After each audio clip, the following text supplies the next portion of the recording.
We're in the studio today, and we're here with a special guest and a talented artist, performing musician, and recording artist here in the Panhandle area, Susan Solburg. Say hey, Susan. Hey, how are you, Keith? I'm doing fantastic. We're also here with our co-producer here, John Owens. Hello, Say everybody. Hey, John. All right, and we want to start off by just finding out about you. Are you from Tallahassee? Oh, no. No. My father was in the military, so I moved every 2 years my entire life until I got out of high school. Oh. So I have no hometown. Wow, you and Mimi Hearn. Yeah, that was interesting when I listened to that. I did not know that about Mimi. Yeah. But yeah, my father was a naval officer. He was at Pearl Harbor. He was a young lieutenant, just freshly in the Navy when that happened. December 7th, Yep. he was there? He Wow. was there at the vessel, which was tied up to the Arizona. Wow. It was a repair ship. And it's an amazing story because he was actually invited. He had had an appendectomy a couple of days before that, and it was very hot, and he was sleeping up in kind of above decks. And he said, some friends over at the Arizona said, why don't you come over there with us and come on downstairs? We've got air conditioning. And he said, no, I think I'll stay. Those poor men didn't make it. Wow. So It's decisions we make in life, choices. Yeah. His is an amazing story. He was in every major battle of the Pacific all the way through and never got a scratch. But he was blown off the deck of the Vestal when the bomb went through the Arizona and it ripped open his appendectomy. So that was the scariest thing, and had to be hooked out of the water because it knocked all the breath out of him, and We'll have to share some stories about Yeah, that's a whole nother story. Yeah, but yes, my dad was a P-47 pilot out of Okinawa. There you with go. the Army Air Corps. you Oh, know, okay. So we probably got some similar stories. yeah, to share. I'm sure you do. Well, tell me about your childhood. Growing up, you moved around a lot. We did. Any particular place or thing influenced Well, we you? lived 2 tours in Key West and several tours in Norfolk, Virginia. Okay. And then we were out in Carmel, California, which I remember very clearly. I was in kindergarten, but what a beautiful place that was. Yeah. We lived in, Rhode Island. That was miserable. Really? Talk about cold, wet winters that were yeah. just never ending, Yeah. never saw the sun, freezing, had those snowsuits that were made out of kapok, so you could hardly bend over when you went outside. Oh, yeah, right. Rough Stiff, material. very yeah. stiff. Yeah, I remember those as I was a kid. But it was good and bad. I never had any long-term friends like a lot of people. Yeah. But I learned to make friends pretty quickly because I knew I'd only be somewhere a couple of years and then moving on. Right. And Anybody long-term in your life? the from longest those days? term person in my life was from my last couple of years in high school, which I graduated from Escambia High School over in Pensacola. That's where my parents retired. Right. Was my good friend Alice Patterson, and we're still good buddies. And when I go to Pensacola, I always stay with Alice. And Excellent. yeah, she is such a super friend for me. Well, what musical influences did you have growing up? My father was a horn player and played in a band when he was in college. I guess I'm not sure they call it a band, a combo of some sort. Yeah. His older brother James was really a concert pianist, very, very talented. Oh. My grandmother played organ in the church, the old pump organ, which I still have. Oh, really? Yeah, I do. Wow. My mother, I never knew. I didn't think she was musical at all, but she actually could play the harmonica, which blew my mind. But I just, all my life, loved to sing. And there's a picture of me in one of these old pictures. No, I guess it was on that video we watched. Yeah. And I'm on this wooden rocking horse kind of thing. And one Christmas, we lived in Rhode Island, so it was so cold outside. It was great to have indoor, but I got a little record player with a bunch of little cowboy records. Mm-hmm. And that horse, and I'd put on my cowgirl outfit and get on that horse and sing Happy Trails to You and I Want to Be a Cowboy Sweetheart and on and on and on. By the hour, my mother said, I would wonder where you were, and then I'd go upstairs and you had your door shut, but you were in there singing, looking out the window, just, So I loved doing it. Later, she would feed me nickels when we'd be in a restaurant somewhere traveling across country to the next to get up and sing, and I'd sing Let Me Go Lover, which was a big song wow. at the time. So I laugh about it. I always loved music, but did not study professionally. cannot really read music. I mean, Yeah. I can look at the notes, but I don't read music. But she and my dad bought me my first guitar when I was in high school, and that was great. And I got little gigs singing for, I don't know, odd things. In high school? Yeah, talent okay. shows. Yeah, Wow. I did a lot of. I was very influenced by the folk movement as well as kind of the Church Street Five and the rock and roll stuff at the same time. I just love music, and there was a lot of music played, mostly on albums in my home, and so I got a lot of different influences. I Your think. dad playing horn, obviously you had a lot of big band stuff, Oh, probably. oh, totally, all of Yeah. it. He just loved Glenn Miller, and Harry James, of course, was somebody he really admired. But he also liked Earl Gardner, and my mother was a huge opera fan, and I got a good dose of that. But I tend to lean toward Pavarotti. I like the men better than the women. I never cared for a really high soprano voice. It was not my cup of tea. Yeah. But Aretha Franklin, that was right up my alley. So you're doing gigs over in Pensacola. This is where you went to high school? Yeah, but they were just little private parties. I wasn't playing at a club or anything like that. And then later, when we lived in Gainesville, Florida, which was so nice because it wasn't a naval base, and my dad was working with the ROTC at the University of Florida. But at that time, we were right when folk groups would come into universities and perform. So I got to see everybody that was big during that time, including Joan Baez. And that was something I'll never forget, because I went and got in line and waited for, a couple of hours to be practically the first person through the door. Wow. So I got all the way down to the front seat because it didn't have reserved tickets. You just first come, first serve. And after she came out on stage, she said, "Oh, you people are too far away. Why don't you come up here closer? Come on up on the stage." So, man, I got right out and went up the steps and was just sitting about as far as I am from you to watch her play. And, that was such a thrill. Yeah. And I she saw was, Hoyt Axton and the Kingston Trio and Peter, Paul, and Mary and Tom Paxton. And, they were touring and doing universities, what they did. So. Right. Gainesville always had lots of people coming through all Absolutely. And that's where I started playing with a folk group, kind of, singing and playing. But after that, when I was went off to college, came to Florida State, and that changed everything. Oh, okay.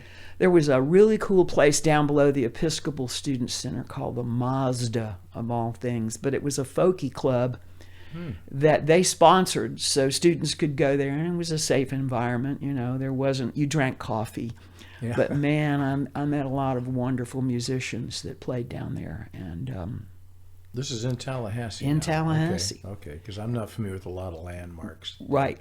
Then. Right. Well, Episcopal Student Center is still there as far as I know. Now, I don't know about the Mazda, but I did end up joining the folk choir at the Episcopal Student Center. Uh-huh. And Dick Kraft played in it, and Mallory Pascoe, and Jack West, and Jack Haslam, and a bunch of people who eventually became the Big Bend Ramblers. So that was a major bluegrass group from way back then. And so I, at first, believe it or not, played a stand-up bass in a band called Clem's Friends, and we played White Springs and Folk Festival. But then I always felt more comfortable letting other people, they were much better musicians than I were, and I just concentrated on the singing and playing rhythm instruments. Yeah. So Well, Big that's kinda Ben where I Ramblers am. was somebody that I was with for quite a while, and but then in college, which I was enjoying, I found out about a program that was the Florence program, where you could study, take Italian. I'd already had French in high school, and go to Florence, Italy for 6 months. Wow. And that really appealed to me. Yeah. So I did. In the summer of June 1969, I went to Florence, and it was a wonderful experience for all those great experiences, but it was the same summer that men walked on the moon, which the Italians never believed for 1 minute. They would just say, well, how gullible basically do you think we are? That's just in a movie studio. Yeah. Then Woodstock happened while I was over there, as well as the Charles Manson murders. It was a real mix of all these different things going on from America that was a little strange for the Italians to figure out, that many different events, walking on the moon and what's this Woodstock? They're all out there in the mud. That's the way they saw it. But I loved my time. But when I came back, the Ramblers were great. They'd given me a harmonica. I was supposed to learn to play that while I was gone. I neglected my studies. I did not learn. And Gordon Scott had come to town. He's such a wonderful, and what a wonderful mandolin player. And they didn't have one. And so he had kind of joined the band. And that was good because I was ready to do something else. I love bluegrass, but I'd been there, done that, so to speak. Yeah. And I like bluegrass from the standpoint it's a form of music I can sing harmony to. Oh yeah. For whatever reason, bluegrass music is pure. Yes, it is. It's very pure. And so you can find that harmony note so easy. When you look at pop and stuff like that, rock, it's hard to find a harmony note. It can be. Kind of move around till you find it. Yeah. Well, a lot of it seems like what you do now is kind of blues type music. Oh yeah, because I always liked all kinds of music. So when I came back, it freed me up in a way because I was not just going to be doing bluegrass music, which was fun. Like I say, I'm not criticizing it in any way, but I was really ready to move on. I had a lot of other influences and just met different people at that Mazda place that played different kinds of music that I really liked. And I can't remember when or how, but I started singing with a group of ladies. Oh. I was gonna tell you real quick. The reason I didn't play bluegrass is because everyone in a bluegrass band is a lead musician. Right. All they do is, it seems to me, is they just basically pass the lead Exactly. around. So everybody's taking their turn playing lead, and I'm not a lead player, so therefore I was totally left out. Stand-up bass would have been. That was me. That's why I could do that. Just thump, thump, thump, not take a lead either. Yeah. But I sang with a group of women, Arise, Margaret, Marcia, Velma, and we just named ourselves the Ladies Upstairs Choir, which is a line that came from a Joni Mitchell song. Oh, okay. And we did practice upstairs for a while in a house. And Tallahassee was beginning to open up. They were starting to have these little outdoor concerts here and there, and we would get invited to sing, and harmony was our thing, and this, that, and the other. And it was a lot of fun because all of us really would bring in different songs we liked, so it was an eclectic mix of things. And during that time, I'm trying to think. What were you studying at school? At Florida State? Yeah. Gosh. When I went there, I was going to be a humanities major because I loved everything to do with humanities. Right. I loved the music, the history, the literature, the art, all of it. But I realized that I needed to kind of focus in a little bit more. So I ended up getting my degree in photography, which I really enjoyed, and art history, which I really enjoyed. Okay. But I had trouble with mathematics. Well, you and everybody else. Severely. And I tell this The story to my 1%. grandson because he has a little trouble with mathematics. And I said, Grandma's a word person. I said, I see things in words, and maybe if every number had been a little person, then I could have done better with it. So I struggled and did not pass math to get out of Florida State. Everything else just fine. Went to Italy, took Italian, did all of that. Well, I Really have struggled. to tell a story here, Yes. and that is you had to have a math credit in college. Right. So it turns out statistics counts as a math credit. Right. So I took statistics, and the main thing I learned from that whole course was the professor at the end of the thing, he says, remember this now when you go forward in life. There are liars, damn liars, and statisticians.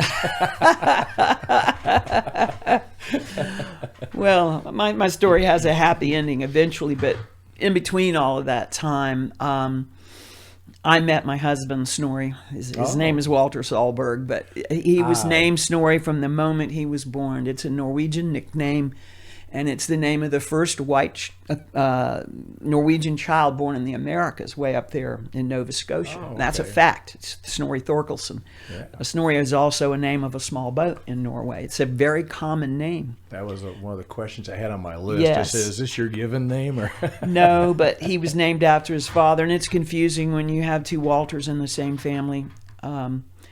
And so when he was born, his father, who was first generation, his parents came over from Norway, and he lived on a big farm up in Minnesota. But he took one look at him and said, "There's my little Snorri," and it stuck. Now, it's hard for him, and he'll admit it as a kid. Do you snore? Are you one of the dwarves? And so you get real sensitive about it, and you don't want it. But I always tell people, look at the way it's spelled: SNORRI, or sometimes a single I, depending. But it's not about that. Yeah. And I love his name, but it doesn't have anything to do with anything beyond Norwegian history. Yeah, that's funny. I had absolutely no thoughts whatsoever when I heard the name Snorri. Nothing came to play. That was his name. Right. And the only question I really had was, is this your given name? Or is there something else? No, it wasn't. But it's what all of his friends knew him by. It's what he grew up. I'm sure in school they called him Walter, and that's what you do. But everyone that ever knew him called him that. His mother called him that. I mean, his father called him that. No one ever called him Walter. So okay. So you're at Florida State, and you meet Snorri there. Is he a student there? No. I met him as a musician at one of those things that I was saying, one of those concerts that we were playing, because a lot of people showed up. And I laugh. We met at a really cool place called Raga Farm. I'm not going to talk a whole lot more about that. I'll let him talk about that. But I just thought he was great, He's kind of quiet. My husband is not a loudmouth like me, but he just was a great musician and all this, that, and the other. And he was living in a teepee. And just by chance, I had been working with another couple of people making teepees, building them, going out and cutting the cypress logs and then skinning them out. But I was the seamstress that stitched them together. Wow. I still have a teepee, thankfully, because that was my pay for doing all of this. But he had been living in one, so we had that attraction together. But to make a long story short, I was living in River Sink, Wakulla County, in an old farmhouse, and my good friend Sandy Tedder, now married to Sammy Tedder, had her chikee that we helped build down by the sinkhole. And Snorri started coming by to visit and play music. And I was cooking my famous eggplant parmesan. I always tell him that was the deal closer. And Sandy liked him too. We both thought he was a very attractive man. But I always tell her, you fell asleep early. That was your problem. I could stay up later. Anyway, we met and we had a lot of chemistry. And one of the first dates we had was going to one of those things where Tom Brown Park is now, but it was behind FCI. And there were the bowl-shaped area, and we set up and literally played for the inmates in a sense. And sang and started doing things. So from the beginning we were attracted by music, and he played and sang and I played and sang, but it was just great that we had that in common. And but he was living in Sopchoppy by then, because where he grew up, again, I don't want to tell too much of his story. Well, let's take a step back now and start talking about your musical adventures here in Tallahassee. Can you tell me who this young lady is? That's myself. As I was telling John earlier, I'm pregnant with my son Garth, and that's Frank Graham next to me, wonderful local musician and songwriter. And we were playing a gig out at someone's farm in Quincy. I wish I could tell you who. Yeah. But it was a makeshift stage set up outside, and it was a lovely Sunday afternoon.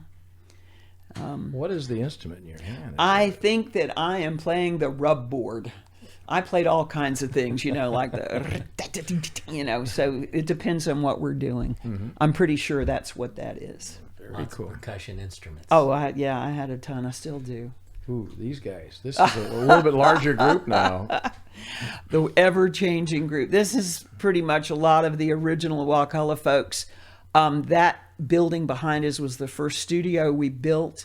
And going from left to right, that's William Solburg. Beverly Sutton, her husband at that time, Bill, behind her. Standing up, that looks like Joe Hutto, I'm pretty sure. Sitting down in front of him was David Schusler, and then Snorri's next to him. I'm standing up in the doorway. That's myself, and that's Mississippi James Stanton over there on the end. Is that right? Yeah, he came as a kid, really, literally, and I don't know how he found us in Sopchoppy. And he was living in a chikee down the road that our good friend Nelson Martin built. And there we were on a typical day out in the pine woods. I took guitar lessons from him for about 2 years. I was trying to learn how to play lead, and Yeah. and he realized, and so did I. It was it was an impossible task. But, Oh, he was a talented fellow, let me yeah, tell you. James was married into Susan's family, so there was a bit of a family connection. That's there. right. Yeah. Same group of people? Or you've It looks had like David Beverly. I can't quite tell who's behind me there. That's myself. William's got to be Bill Sutton on drums. You can't see him. David, Joe, and then Snorri's on the far end. That might know him. And I said the first person was David. I actually think that might have been one of the horn players. I can't tell if it's. Yeah, I can't see what's. It might have been Stan Gramling. You know, Stan plays horn as well as. Oh no, I didn't. Oh I knew yeah, him as a yeah, bass yeah. He player. plays trumpet. Oh, okay. Yeah, he's an incredible bass player, also a guitar player. Who's the other woman next to you? Beverly Sutton. Beverly Sutton. Okay. Yeah, Bill and Beverly were another couple, as Snorri and I were. Stand up here playing bass on your left, I guess. No, bass is William. That's William. Yeah. Oh, okay. Like I said, we were thin and young. Oh yeah, yeah. No, that was a place called the Train Wreck. You see what we're standing on? Those were train cars. Oh, Later, the Train yeah. Wreck was called Tommy's Southern Music Hall, but it started out being the Train Wreck. Well, those are old timey Yes. cars. Holy cow! And way up there, they had to have steps getting up onto there. And I think we laugh about that. We played, and I think people paid $1 a head to get in. Can you imagine? I mean, my God. Such a deal. Such a deal. Such a deal. That is a good deal. Wow. Okay. A little bit close up here. Yeah, Snorri's behind me, but that's myself with the curly hair then, and that's David Schusler, and I believe that's the Legion Hall. You can always tell by the pine paneling on the walls. Ah, yeah. I played there several times. It's the greatest place. What a dance floor, and for women, we love it because of the multiple bathrooms. It's you don't wait for one. Yeah. It's a bunch, and it's always clean and nice, and they have flowers in there. It's very nice. Yeah. I never thought about all those things. I Yeah. just And men don't. Women do. It's a good venue because of the, like you say, it's a good dance floor. A lot Oh, of it's wonderful. professional dancers. Their Oh, classes, all they the come time. there Plenty all the of time. parking, and then nice place to when to take a break to walk around the lake. It's nice.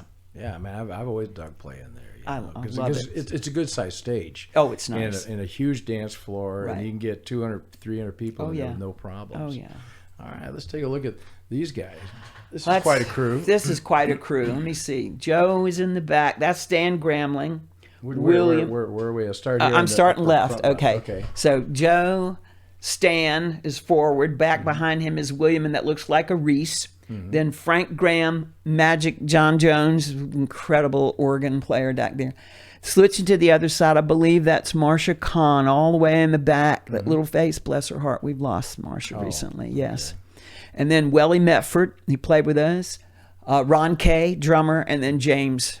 And this is just a group of people. I think it was me. I went around with my camera a lot, just taking pictures to record things. And we were rehearsing at the Moon for a reunion. Oh, okay. Well, this is memories, Oh, yeah. And if people don't take pictures, those events are gone. So yes, it always is that. And that was just an article about that upcoming reunion, and a group of us. We were rehearsing to make it more palatable for everybody because it's a long way down to Sop Choppy. It's an hour drive. We were at the Railroad Square. There was a warehouse there. I want to say it belonged to Ken Beatty, and he let us use that as a rehearsal place. Oh, very nice. Yeah. Nice. Okay. What in the world is this thing here? That's Franken car. It's actually, I got these cars, pieces of cars, because I did a play at the high school called Final Flick at the Flamingo about the drive-in movie era.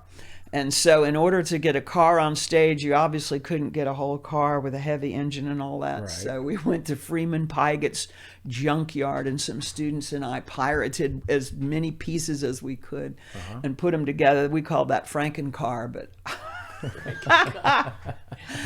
these were just crazy pictures. They would always raid through some of my theater props, which were upstairs above the studio. And Well, who's in this picture? all right, Sammy's the lower. Behind him is Joe Hutto. Then William with a hat. Myself with short hair. That's David Swindell. God love him. A wonderful saxophone player who's no longer here. Lex Coleman, the drummer at the time, his head's out. Behind him with the glasses would be Snorri, and Welly Metford's driving. Willie Medford. Welly. Yeah, Wellington. Welly. Wellington. Wellington. Yes. Yeah, I Called don't know if y'all Welly. went too far in that vehicle. Yeah. No, there's some other funny pictures where Lex Coleman, the drummer, is out and we've got a rope around him and he's pulling the car. We have Oh, a Lordy. whole series of these. Here's the horn section. Yes, and that looks like Stan, David Swindell, and Sammy Beverly's there holding up. And I think that's David Schusel on the other side with the back turned to him. But yes, that looks like the horn section. All right. And they're young because nobody's got gray hair. And that's, again, We're all lean. I'm pretty sure that's at the Legion Hall as well. Okay. And this is, I'm guessing, the beach. This is Masha Sands in Wakulla County, and actually this is a group of people. I put it in there and forgot. This was Linda Hargrove in the very middle, and a lot of people know who Linda was. She's gone too, but she Famous was. songwriter. Oh yeah, she's a girl that left Leon High and went to Nashville and hit the big time. And for all the people that love Chris Stapleton singing Tennessee Whiskey, that Yeah. song was written by Linda Hargrove. And Well, I knew it from, what's his name? The Possum. Tom T. Hall. No. No, George Jones. George Jones. That's Thank you. right. Yeah. That's right. But Linda's in the middle. But let me start left to right. That's myself, Snorri, Linda, and then down low is David Ward. His last name was Schusler, but we didn't want to get him confused with our other Schusler. He's the son of John Schusler and a drummer, and then William. Oh, okay. And just for a while, that was a brief thing. Mostly the guys, they backed her up, 'cause she would play a lot around Wakulla County and Franklin County. And she went to Nashville and hit it. She did. Let's see. Welly Metford and Joe are down on their knees. William, myself, Snorri, and believe it or not, that's Sammy Tedder. He's got a whole mask on. He looks like some golfer. Yeah. Jerry Evans, that's who it is. Jerry's got on a wig and glasses and a hat and an old farmer's outfit. He's a keyboard player. Oh, That's who's okay. between William and Lex. Okay, very good. Moving right along. This was early on, and we wanted to get some professional, promo pictures done. Yeah, And so we right. hired a professional The album cover. to do it, Catherine Strauss, and she found this old funky building out somewhere, and we all went out there and had this picture made. So it's William and Joe, Beverly, myself, and Snorri, and then seated is David, James, and Bill Sutton. Again, that's Mississippi there. Yeah. James played with us for a while until he got stolen away by Tallahassee band. No, We were kind of playing at the same time. They got a lot of people from this band, I'm always glad to see pictures of William. Now, this is the first time I've seen pictures of him, but I've been in Tallahassee 15 years, and I've heard about him for 15 years from Susan's sister, being the neighbors. Here's a card. Oh my goodness. Let's see where we are. Moving along. Here we are. This is the same group, and that's my little son, Garth. Oh yeah, he would go with us on a lot of these things because I didn't like leaving him with anybody, and he was a good kid. He never was a problem, and he was so sweet. But yeah, that's Snorri, myself, Beverly, Bill, Joe standing, and then again Mississippi James, David Schusler, William, and then Garth. And Garth is a wonderful musician. Oh. He's a drummer. He's just wonderful. Of course, he. I don't know if More- this is Halloween or No, this is a, rating of the costume. You know what it was? It was a time when you'd see bands in the limelight, and they were always this tough-looking group, with leather jackets and stuff. And we thought we're going to do our own version of this. We don't want people to think we were just a bunch of old we want to fogies. run into that crowd late at night. So Welly Meffert down there, and then William, and I had fake tattoos at the time, so that we put a tattoo on him. Oh boy. Snorri there in a blonde wig and a hat, hugging something. Fiddle case. You're the Grace Slick. Yeah, that's lookalike? you got it. That's exactly it. I was the Grace Slick look-alike, and then we had Lex Coleman, the drummer, with a rattlesnake guitar something over his shoulder, and then Joe down there in his hat and his leather jacket, and we all assumed these. Yeah, look bad. Yeah, look bad. We're tough. Well, this is more a normal situation here. Oh yeah, this is Snorri and Tommy. John's brother. Yeah. Tommy played with us for years and years. And you know the thing about people come and go, but they were never. It was not like we didn't have a divorce or I kicked out of the band or a breakup. Right. For whatever reason, people moved on, Yeah. and a lot of it was distance. If you know, Sop Choppy's an hour from a lot of places, and it's hard. We like to rehearse a lot, and so it got to be a problem for some people. Or they played in other bands. I know Tommy played in lots of different bands, and so it just depended on how things worked out. Well, But that was at the Moon. that's life, I guess. It you is. know. It is. As Susan likes to say, we're always evolving. You know. Yes, you're right. Now this is a big. That's the reunion. Oh, You okay. can That's see what I that was is saying, man. that is a wad of people. Magic John is in the foreground on the organ. In the back, I see Joe Snorri, but up front, I think that's Margaret, Reese, Velma. Oh boy, my eyes aren't what they used to be. Yeah. Myself somewhere in there. Oh boy, I'm just looking at curly hair. I think you're the third lady to the going to the right. you know, it's a bunch of people. Welly, David Shoes. David's in the white thing out front. You know, he loved soul music, so we always did soul things. So we've got a whole horn section down there. See, when we do a reunion, anybody that ever played with us is invited to play, as long as they would come and rehearse. We didn't want them just cold turkey getting up there, but William didn't always follow that dictum. So God Almighty, if they showed up that night, he'd say, "Come on!" Yeah, We're like, "Oh my God!" So who's this group? This is at our studio early on. This looks to me to be somewhere in the early '90s. That's Tommy Owen and Magic John Jones and Snorri, and they're just sitting around. We're probably rehearsing. Well, Snorri's taking on a different look here now. Yeah. Hair that's it for men. Hair grows out, you cut it off, different things. It looks like summertime. He looks pretty tan. Okay, we got Same thing. This is our studio, black and white, and that's how my son Garth grown up all the way towards the left. William down front, Joe behind him. That's David Ward again, the drummer. Then we have Welly in a Mexican hat. I'm back there, and then I believe that's Jerry Evans. And we were playing. This is the people in action here. Now, this is way back. This is Capitol Stadium. And there's Floyd Matthews. We've got lost Floyd as well. But what a wonderful guitar player. Again, we'd get a lot of guest artists. We'd like to feature them. That's Floyd. Beverly there in the front. And behind her, I'm pretty sure that's Frank Graham. And then David Schusler. And it was a big gig. A lot of bands of the day were playing out there, and I can't remember what the cause was.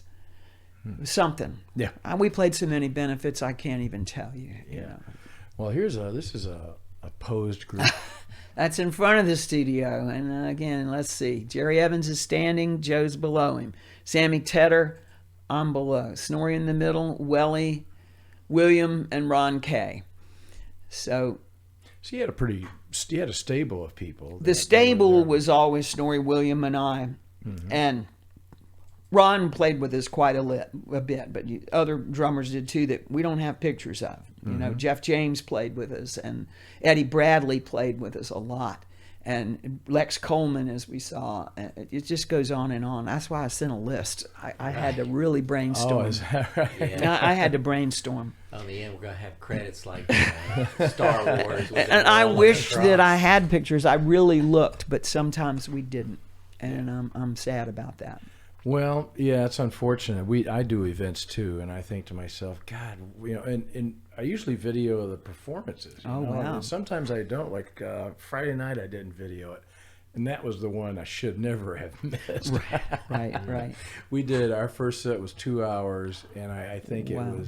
it was almost flawless. And I Wow. just, you know, as Don, our piano player, says, sometimes you're in the pocket the Yep. whole night. And I know you're that. in the groove. I know and that. you can't do anything wrong. Right. I understand completely. Who are these folks? This is the downtown Get Down when it first started. This is where they closed off Adams Street. You can kind of see the Capitol building, the new one back there behind us. But that's David Swindell down there on the baritone sax, and Sammy Tedder, William in shorts, David Schusler, myself, Tommy Owen again, and the drummer could have been Ron, could have been Eddie Bradley, could have been a lot of different people. I don't know. So this is William back here on the bass. Yep, Oh, okay. in the shorts. Yep. Mhm. Yeah. Yep. Now, so I'm thinking the Get Down's been going quite a while now. This is not a new thing. No, this was back before they had it all, the way they do now. I think we have another one like that too. David Schusler would get us those gigs. He had a lot of connections with Bill's Bookstore and different things. I mean, I can't even tell you the different gigs. He'd get us to play at a Carpet Warehouse opening. I'm telling you. He said the acoustics will be great. We're going to be surrounded by carpet. I only did that one time. I played a public store grand opening. Oh, and it's listen. like, oh. Oh, I know. That's what I say. Oh my God, they're groaners. Oh. Well, here back at the American Legion. Yeah, back I'm at the American guessing, Legion, yeah. and there's Sammy and Warren playing. That's Renee Arbogast on the trumpet, and then Pete Best on bass, or is that guitar? There's a bass on the right side. Pete Winter. Pete Winter. What did I say? the Pete bass. Best. Going back to the Beatles. Pete Winter. Yeah. God Almighty. Wow, you played with who? Yeah, I'm like, what? Well, this man playing bass, is he playing other bands around? Oh town? yes. Because I think I've seen. Oh him. yeah, Yeah, Pete. he's Pete. been around quite a while. Oh, he Played plays lots of- bass with a lot of folks. played Yeah. in I think Rick, La Bamba and and Rick's band, Oh, okay. Freezing Hot. Yeah. He's in that. I think I've seen him around town. he's doing also things. video production. He did for years with Glenn Sharon, Yeah, and so he still is. They've got a Oh. place over. it's on I Sixth think I Avenue. passed at 6th. Yeah, maybe so. Sixth Yeah, Avenue. yeah. That's where I took my thing I filmed with my dad on the High 8, and they made DVDs of it about his Pearl Harbor story. So yes, they still have it. Winter Productions and something else. But anyway, yeah. Well, here's some singers here. That's Beverly Sutton, and this was a reunion that we had at the Legion Hall, and you see William there. I'm not sure who the drummer is, and Welly Metford. How many drummers are there in Tallahassee? Is it Well- probably a handful. Of Well, good I mean, ones? Sounds like you went through all of them. well, we did. Now here's a big group. Oh boy, yeah, this was a Halloween party at a place called the White House, which is across from Cascades Park.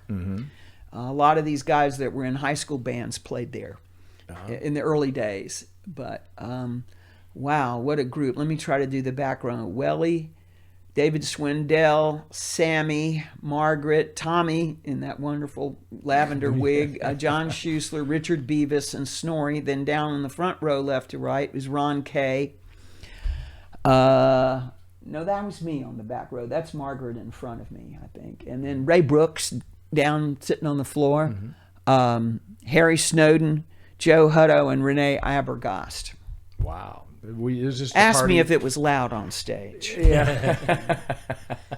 Now, sometimes they weren't all the way up there at the same time. They came and went. We'd call them up. But Yeah. Yeah, you get them all going musicians, at one time. it's hard once they get up. They don't want to get off. They like to. I'll just know. back up and get in the back here. What did Ray Brooks play in that? Keyboard. Keyboard. He Oh did keyboard. yeah. I went to a silent movie one time, and he had played on some recordings we did. And so we went to the silent movie, and I hear this piano player, and he's playing all along with the movie Yeah. as we're watching the movie. Yeah. Fantastic. Yeah. And then at the end, they announced it's Ray Brooks playing. I went, Oh I yeah, thought he he's was an the bass player. incredibly talented He guy. I'm is, so very sad that he talented. moved away. He lives out on the West Coast, I believe. Okay. What live performance? That's in Sop Choppy. No, wait a minute. No, I lied. No, that's the Legion Hall again. Oh, really? And that's Snorri, myself, William. It looks like Warren back there, the little face, and Tommy. Little face. Well, he's only about that big in the picture. Oh, I see what you're saying. Yeah, between the two, Yeah. the two I players. think so. Warren Sutton. Meant to say his name earlier correctly. Okay. Looks like Same the place. Same thing. Same place, same night. That's David and Mike Andrews, I believe they're on guitar, because Mike plays guitar or keyboard. Warren Sutton up front, William in the distance with the hat. And yeah, that's the Legion Hall. You can tell by the lights and the pine siding. Mike Andrews, I know that name. Oh yeah. What does he do professionally? He was his father was an eye doctor, and he was into doing with eyes and glasses. That's I'm how going I to say know it him. wrong, but Andrews Optical Yeah, is yeah. from his family. That's Yes. how I know him. Yes. Got a couple pair of Very, glasses very there, talented and, singer, credible singer. almost got to play with him, you know. He played a lot with the Swinging Medallions over at Panama City Beach way back in the day. Yeah. So he'd be a wonderful character to get in here and interview. Oh my wow. gosh, yes. Okay. This looks like another staged picture here. It is. That's how, boy, that's back when we had the Doors still like that. And it was because Marcus Roberts, believe it or not, came down there to record, and we needed to be able to get a grand piano in there. So we had built those doors so that we could move in large things. But then eventually that's closed up and there's a window at the top. But that's Tommy, Welly, myself, Snorri, another drummer, Tommy Smith, and William. Oh, okay. Now this next picture is a little more formal. It looks That like. is very early on, and we are at Ruby Diamond Auditorium. We are the front band for a band called Colors. This was a big thrill to get on a Ruby Diamond stage Oh, I and have imagine. professional sound. And that's Snorri out front, myself singing, Beverly in the back, kind of behind the drums, Yeah. her husband Bill drumming, William, Frank Graham, and a man named John Alexander. He was a wonderful guitar player, and he was just sitting in. He wasn't part of the band. He was another guest star. Yeah, Ruby Diamond. That's a was a big nice deal. height to hit. Yeah, it was, You and weren't this even was- college students, you know. You know, yeah. Very cool. So this has got to be maybe late 70s, early 80s. We started playing in 1974. I know that because it was the year before my son was born in 75. The year I graduated high school. I know. Legion Hall again, a good shot of Yeah. Tommy, William, and David Schuessler. Wow, I'm gonna tell Susan's sister now. I said I've seen all these pictures. Yeah, of Susan yeah, Solburg. yeah. I had no idea what he looked like. Right, You know. right. There's the man, horns. horns, wow. Renee, David, Swindell, and then a really good friend of ours named Philip Raines. He's an incredible artist who rebuilds and reconstructs brick masonry, like these most unbelievable fireplaces and buttresses and stuff. He's such an artist. He's in this area. No, he lives in Atlanta. Oh, okay. But he was visiting, and then Sammy Tedder. But yeah, they were great. And heard they used the to name. call themselves the Wayward Winds. The Wayward Winds. Right, right. I've heard the name Sammy Tedder around. I imagine you have. Yeah, I imagine you sax have. player. And he's been in a slew of bands, plus as an artist himself, incredible, and does all these soundtracks for films, nature films, and stuff. Oh, really? Oh, he'd be a Okay. wonderful person to talk Yeah, to. yeah, yeah. I heard him at Leon High School. He Yep. He did a solo in front of the whole school. Oh, yeah. It's amazing how, he's been playing a long A time. long time. Wow. He's in the marching band, but you're right, he absolutely been playing. Played with a big band called the Eight of Us. They did all Right. that soul music. 8 of us. All right. Who are these folks? That's at Legion Hall, and that's Beverly all the way down on the end. Welly, myself, Reese, and then William, and just barely can see James Stanton there in the background. Oh, really? Okay, in the back right Yeah, hand. yeah, Okay. right here. Yeah, yeah. That's okay. James. Well, I thought I recognized him. Okay. Same. And there's Mike Andrews on keyboard now, and Yeah. James. And see, James again was a guest star. We hadn't been playing. You know, he left and went to Tallahassee band, and then so many different ones. I can't name them Well, all. I met him when he had gray hair. Oh, you know, wow. So No. you know, about 5 or 6 years Oh ago, no, I guess. no. He had jet black hair. Yeah. This is at Tom T. Hall's house in Nashville, or outside of Nashville, Fox Hollow, I guess.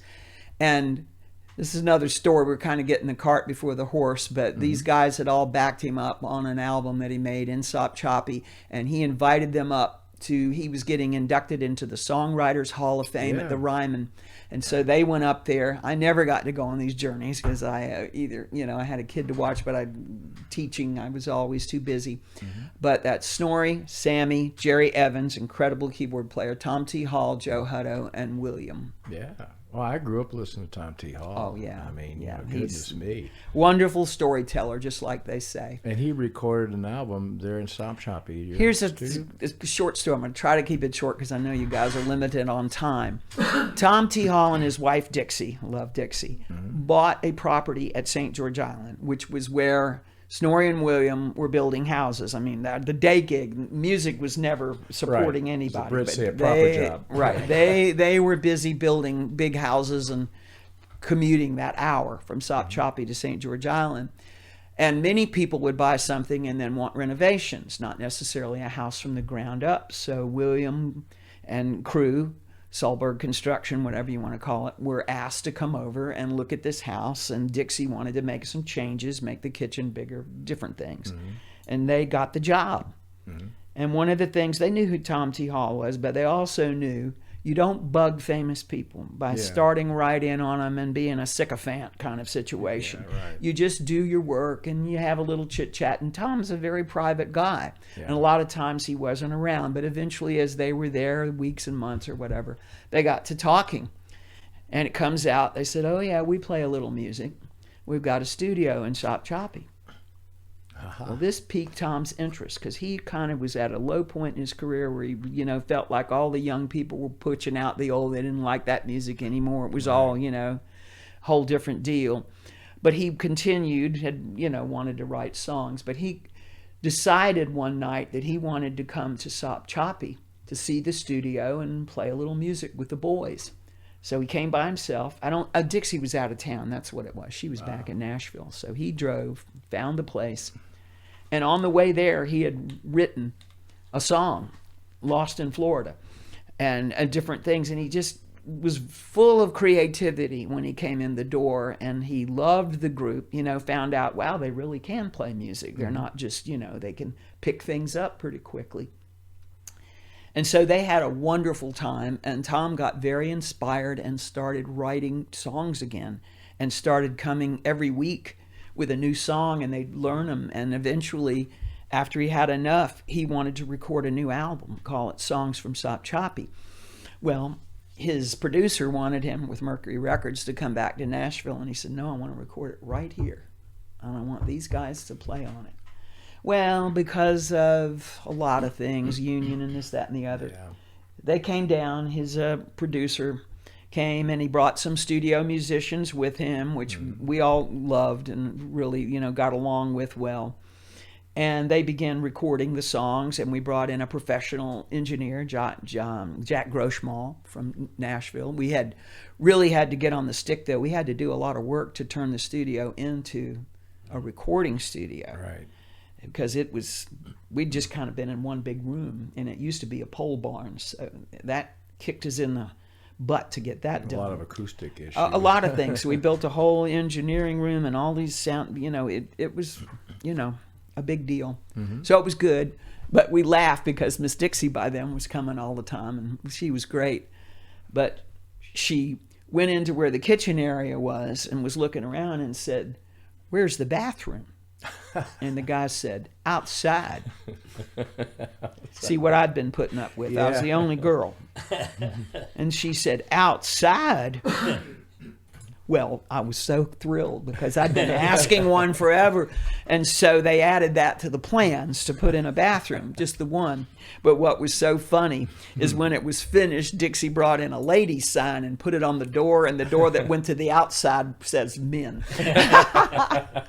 So it was great that she was there with her influence. But we spent a lot of time with them, getting to know them, and just loved it, and made the album, and I sang on a few things. But like I say, because of union stuff, they took it back to Nashville and really tinkered with some things that, we weren't real crazy about. Well, Tom probably gets pressured a lot because he's under contract to a label. That's exactly and right. Nashville union players, But he wrote a song called Itty Bitty that Alan Jackson picked up and took it all the way up. Yeah, Boom. yeah. And Dixie comes driving up to the studio one day in a brand new convertible hot little car. And we were like, woo. And she said, ain't royalties great? So, it worked out. I wouldn't say that the album got the finest ratings because it really veered off the normal thing that he'd done, having a lot of saxophone and keyboard and different songs. But some of my very favorites, Water Blue, anybody that has ever listened to that song, or Ships Go Out, there's just so many beautiful songs. Yeah, and you never know who's going to pick them up and do them. I really hope somebody like does. Alan If Jackson. you're listening to me, Water Blue, Ships Go Out, Shoes and Dress Alice wore. I mean, oh my gosh, he just wrote really beautiful songs. I think I was listening to Glenn Fry one night, and he said that he got educated by Bob Seger when they met as young men. Right, right. And Seger told him, says, hey, you can tour the rest of your life, but if you don't own your own songs, That's right. you're never going to make any money. No. This is a bit of a throwback here, I think. That's at the Point Lounge at Alligator Point.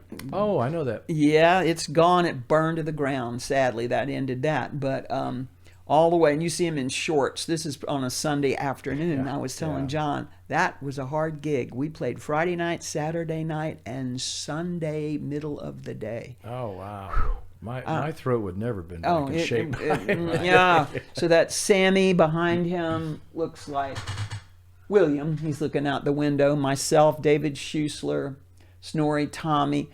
And the drummer, boy, it could have been Gene Tarango. It could have been Jeff James. I don't know. Yeah. But this I can tell you because it's so daylight. It was a Sunday afternoon. Looks like it's, I don't know. Oh, where my this is lady at. friends. That's Margaret and Lucy and Arise. And they were part of the women that I had sang with for a long time when I first came to Tallahassee, the ladies upstairs choir. And we did a lot of things at Ruby Diamond and lots of different places. But I loved it when we would do something special. This looks like the reunion or something where we'd get together. She had the harmonies going. Yeah. Oh, that Yeah, is yeah. special. But they were not ever Wakulla band. They were extras that came every once in a while. Okay. This is another one of those downtown get downs. It looks like Sammy, William behind him. Oh, it's Ron Kay on drums, David Schusler, myself, Snorri, Tommy. So they're pretty close together, like that other picture, same time period. Yeah. Where David would get us those gigs, and you can really see the Capitol building behind us there. Yeah. Moving along in time a little bit. Is that Tom T again? Yeah. Oh, okay. There's Snorri in the back, and then Tom T sitting playing the banjo, maybe. Yeah, banjo, William and Joe Hutto. Yeah, they sat around and just, it was a very casual, let's work on this room song. for the Here's drums. kind of how it goes. Where is this located? That's our now? studio. That's your studio. Okay. It looks like the drums got their own room. They got their Isolation. own room. They did. We had a drum room. We had a vocal room. We have a big room. Yeah. Very cool. And that was for that isolation that we really were trying to get. We were so new at this, but Jack Groschmal, the engineer from Nashville, who was a very good friend of Linda Hargroves. That's how come we knew him. Linda suggested him, and he was great. All right. Well, looks like... That's the last gig we ever played. I can't guess where this is. That's it. Tommy's reunion at the Legion Hall. Oh, okay. Because I didn't recognize the back wall. Well, there was a big Real Rock sign hung on the wall back there because they were doing sound. This was a big deal. This was the Tommy's 30th reunion, and that's what this is. This DVD I brought. Okay. All right. So a lot of bands played, as you can see, and it was sponsored by different people. And there's a date stamp on this because I didn't take this photograph. But it's Snorri, Rick Ott, who just sat in with us that night. He was representing a band called Spice. It was part of that, but he was the only member. Then it was myself, Eddie Bradley, fabulous drummer, Welly Metford, Tommy Owen, and William. And we played this gig, and it was a lot of fun. And the ladies came up and sang on a couple of songs, Ain't Nobody, and I forget what else. And it was filmed, and it was a big production that Fred Chester, who's our engineer, Ready Freddy Studios, finally did it. But it has a memorandum, and a memorial at the end of it, and Williams in it because he was killed by a drunk driver in July of that year. So that was the last gig we had. I'm gonna put this up here. This is the DVD that you're talking about. And we'll put a link to all these things on the following the interview. Right, that'd so be people great. can check with us out. I meant to call Fred and ask him if there was anywhere, but there's a lot of great bands that you might want to interview in the future. If you can find some members. McKenzie Brothers are gone, sadly, both of them. But La Bamba, BB Jam, Flipside. All those names I recognize, and I'm not from here. Yeah. Who are these folks? This is more modern day. That's again outside the studio. I love that sign. Do not leave car if any dogs are loose. That is just a sign that we put up for jokes because we wanted to avoid people coming in there that thought whatever. But boy, the insurance company didn't like it. They thought we had killer dogs, which we did not. Lord. No, that was out in front of the studio, and the only person in that was Mick Buchanan, probably. He was drumming at that time, but everybody else. And this is, again, a Tom T thing, because he's in the middle, just a different day. Did he keep coming back, or it was?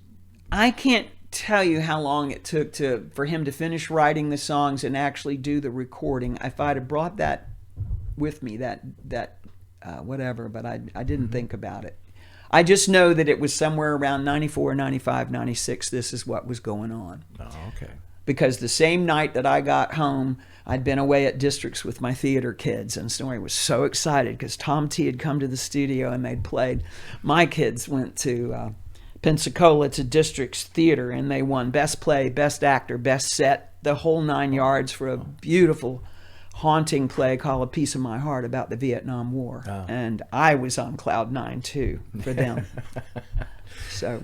This is the last picture we've had. That's Sop Choppy 4th of July down there on their stage. They decorated up, and we played this 4th of July for I do not know how many year after year after year, and always opened up with America the Beautiful, and the fireworks would go off. But there's your core band right there. Oh, Yeah, that's the ones that were always there, and William, myself, and Snorri. Let me tell you a funny story on Renee Ibergost. We played together for years, and he thought Snorri and I were brother and sister. Oh. Because we were all named Solburg. Oh. And it didn't occur to him somehow Snorri and I were married. And I said, I guess because when I play music, I'm just very focused on the music. Yeah. I wrote the set lists out, made all the copies. This is before the days of having a computer that makes it so much easier. And just kind of kept up with things. If I said we had a 15-minute break, I was the one with the watch watching. Yeah. So my school teacher in me came to pass with that, trying to keep things on track, And, all right. Well, we got a couple of CDs here. We're going to put a link to those also. One is Wakulla Rising, and the other one is Kaleidoscope. Right. And it's subtitled Songs of Our Ever-Changing Horizon. Yeah, and that's not a Wakulla band thing. Oh, this is you. This one is you personally. That's just Snorri and I, and okay. it does have some guest musicians on there. We had planned to do more, but the pandemic came along and ended the idea of us playing with people. So for 2 years in the studio, we worked on that. Excellent. And so Kaleidoscope just came out, but that's Snorri and I, and he's an engineering genius because he plays most all the instruments on it. Wow. The other one is Wakulla Rising, which is different after William died, Wakulla Rising. which will be 17 years ago this summer. I know that because my grandson was born June 1st, the year that, he was born in June and William was killed in July. So I always keep up with that. But we did not play out, obviously, for a while. The death of William, killed on a Monday night by a drunk driver while driving back to his house in Carabel, it just pulled the rug out from under us. It was such a random thing. No closure. It just happened. It was just a sad, terrible thing. And Yeah. Snorri and William were very close. They're only 17 months apart in age, and they had done so many things together all their lives, playing music, all the things they did as kids and then growing up and then being in the building business together. So it was hard. But you begin to realize, like I talked to John, music is a healer. Mm-hmm. You have to have it. And eventually we started getting together again at the studio, and we would just invite different people to come and play on a Saturday night. And it was just a good thing to do. Mm-hmm. And I can't tell you exactly when, but William's son, Cody, also learned to play the bass and had played the bass for a while in another band called Tupelo Railroad, people all his own age. But he and another wonderful, wonderful person that I just love so dearly, Snap Revel. Snap's his nickname, but that's what same thing. Was named that as a child and always called that. Yeah. And he's the same age as my son. They went through school together. So they're younger than we are by a lot. And but they started coming by and playing with us. And Tommy had been playing with us a lot, but Tommy had hurt his back terribly. Something about lifting his trailer up, trying to get it on his truck, this, that, and the other twisted, and he had gotten where he couldn't even hold a guitar. And it was really getting him down. And he also was having trouble with the house flooding out again and this and that. So he kind of He started writing some songs and wants to come in and do some recording again. Wonderful. So, his hands are getting back in shape. Yep. He had just things going on, so Snap sort of filled that void. And then we had a harmonica player named Jeff Dutrow, who was still living in the county at that time before he moved to Apalachicola. And he's a scientist, works at the Marine Labs and different things, and had been a teacher. So he was a harmonica player. And we just started jamming, and then the next thing we knew, and I think it was really Jeff, he said, listen, we ought to go down and play at this place in Apalachicola called the Bowery. We could get a gig there. And we all looked around, and I'm thinking, this old bag, nobody wants to, because most people in bands are young and this, that, and the other, and, what are we doing? I feel your pain. Yeah. Well, for women, as I told, it's a lot different. You men can grow a beard and a mustache and, this, that, and the other, but we are what we are when we get older. What you're looking at's what you see. And I look like everybody's grandma. But we went down to the Bowery, and I'm trying to think when it was, if it was a Saturday afternoon or a Sunday afternoon, but we did our thing. And the crowd absolutely loved it. And the owners came up to us before the night was over and said, you guys are fabulous. Can I hire you for a private party coming up in a couple of weeks? And we were just looking around like, seriously? And that kick-started the fact that we realized that we could play again and play out. And we played a lot of Wakulla things, but not all. We didn't want to be the Wakulla band again. Wakulla rising meant that we were rising up like a firebird out of the ashes and trying to go on with it. So we learned a bunch of new stuff and began to write songs more, especially me. And then after I wrote all the songs, I told him we'd been playing together for a while and doing really well and getting hired on a regular basis. And of course, we'd been playing at the Sop Choppy Worm Grunting Festival every year, this, that, and the other. I said, let's do an album, but I want to do it live. Because here I am looking at you, and Wakulla never had an album, never had a CD. We just couldn't finish it. Yeah. Couldn't get it done. Too many overdubs, too many I'm going to come in and redo that again, this, that, and the other. Every excuse you can find never to finish something. So at first they were like, live? I said, look, we're good. And it's only going to be 10 songs. So we can practice those 10 songs and get them really tight and go in and play with a live audience. So there's this really cool place in Sop Choppy called the Toll House. It was moved there from Crawfordville, cut in half and brought through the woods. But when they put it back together, it was a shotgun house. So instead of having the shotgun, they made it a great big great room. So it's like 20 or maybe 25 by 20, something like that. Perfect for a band to be in there and have an audience. I think we had right around 50 people. It's about all we could fit in there. Maybe 45, 50, something like that. Yeah. But Fred Chester came down and set up, and he was our recording engineer, and we practiced, and we set up on a Friday night, kind of ran through things, got levels, then came in on Saturday and ran through everything once, and he recorded it just to tweak it, and then the audience came in at 8 o'clock and we played it live. And we only had 9 songs because the 10th one we just weren't real tight on it yet and didn't want to do it, so we recorded that last one at Fred's place, Ready Freddy Studios, but again live. I said we're not going to do this thing where we get in different rooms and do overdubs. So we did You're Gonna Know My Name, which ended up being the title of it, so to speak, the last one at Fred's house. And we did that October 28th, 2017. Oh. We're talking about it, with Kaleidoscope. It's there's a place in Crawfordville called Palaver Tree Theater. I'm putting in a plug because my former student from way, way, way back, Herb Donaldson, came back to Wakulla County from New York after being there for years and years in theater and opened up a black box theater, which Snorri helped convert along with some other wonderful people into this. And it's a great place. We did a CD release party there for Wakulla Rising, but it's a wonderful place to see a play or a music concert, poetry slam, photography things. But that's what we're aiming for with Kaleidoscope, and to get a few of these players to play along with us. But I think that we've had the bar scene. We've been there, done that, and I'm all over that.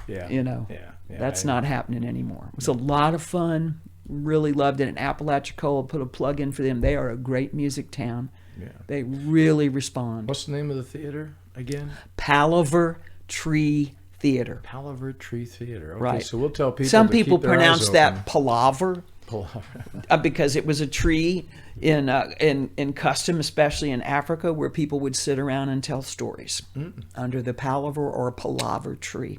Yeah, look him up on Facebook webs. He keeps a wonderful website, and there's all kind of good things going on there. Well, we'll look forward to seeing you there.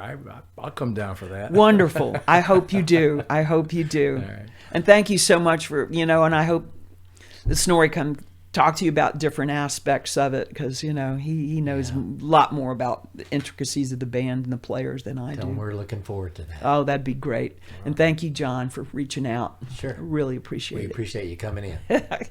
Glad it worked out. Thank you, Susan. You're welcome.